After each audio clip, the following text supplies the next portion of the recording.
Hi learners, in the last lecture we discussed different types of training programs. Today, in this lecture, we are going to study methods of training and development. Training methods are classified by location of instruction.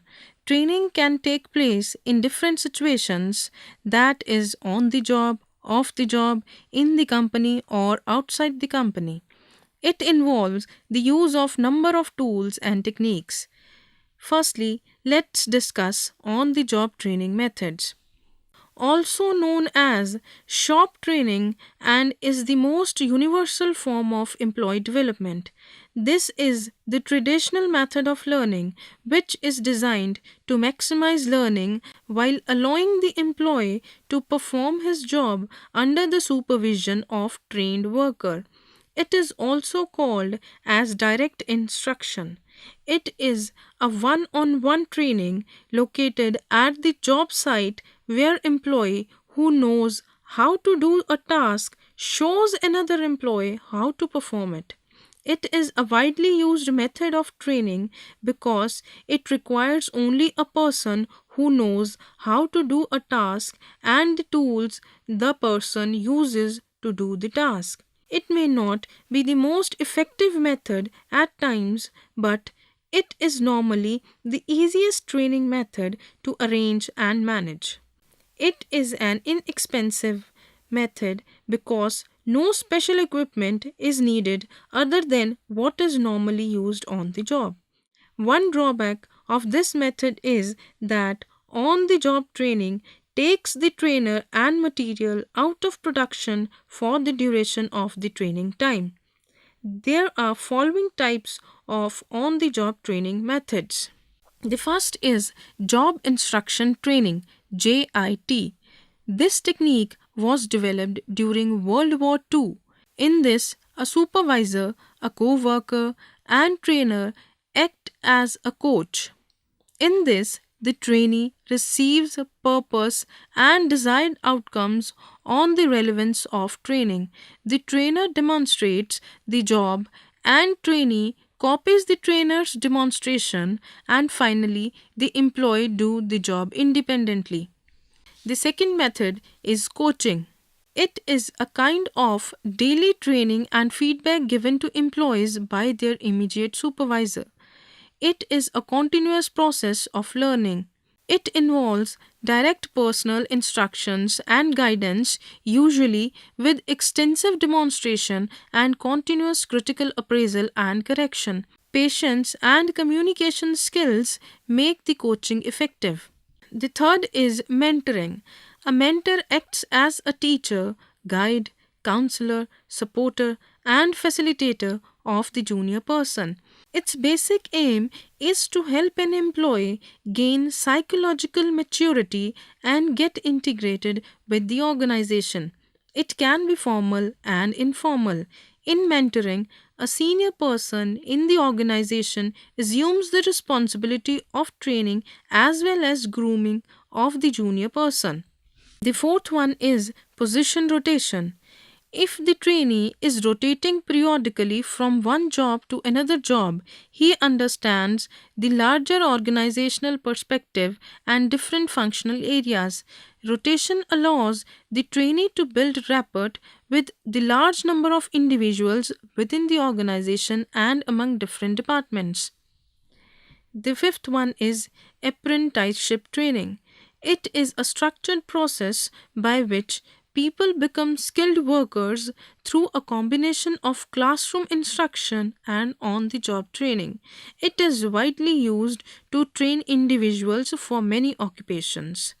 The sixth one is committee assignments. In this, the trainees are asked to perform special assignments and to solve actual organizational problems. Trainees acquire knowledge about the assigned activities and learn how to work with others. Next, we talk about off the job training. Off the job training is a training method where employees learn their job roles away from the actual workflow. Simply, off the job training comprises of a separate place specially allotted for the training purpose that may be near to the actual workplace where the workers are required to learn the skills and get well equipped with the tools and techniques that are to be used at the actual workflow. In this, trainees have to leave their workplace and devote entire time to the training. Following are the methods of off-the-job training. Number 1. Vestibule Training. In this method, training center called a vestibule is set up and actual job conditions are simulated in it. Trainers are employed to provide the training with the help of equipment and machines which are identical with those used at the workplace. The second is Apprenticeship Training. Theoretical and practical knowledge is provided to trainees in training institution. The aim of this training is to develop all-round craftsmen. Generally, a stipend is paid during the training period.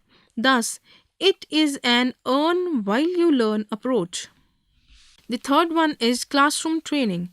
It can take place inside the organization or outside the organization. The main aim of this training is to take the man away from his working environment to mix with the men in similar position.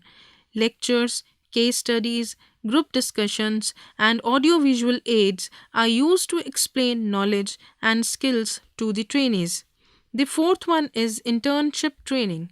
In this, educational institutions and business firms have a joint program of training. Selected candidates carry on regular studies for a particular period. They work in some factory or office to acquire practical knowledge. It provides a good balance between theory and practice. The fifth one is conferences. In this, the participants pool their ideas and experiences to arrive at improved methods of dealing with the problems which are the common subjects of discussion. It may include buzz sessions that divide the conference into small group of intensive discussion. Then these groups report back their conclusion to the whole conference. The sixth one is role playing. It involves realistic behavior in imaginary situations.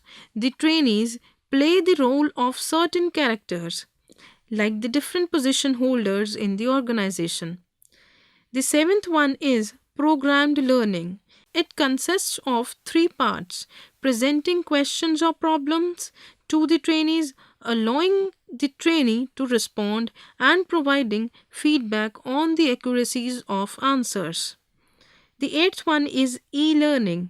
Nowadays, using electronic technology for training is widely used by organizations. It includes virtual classrooms, CD-ROM, satellite broadcast, internet, and intranet. The ninth one is case studies. Under this method, the trainees are given the situation or a problem in the form of a case study and are required to solve it as per their learning from the training program. The last one is management games. Under this method of training, the trainees are divided into groups and then they are presented with a stimulated marketplace or the situations wherein trainees are required to apply their learning and solve the problems accordingly. That's all for the lecture. Thank you.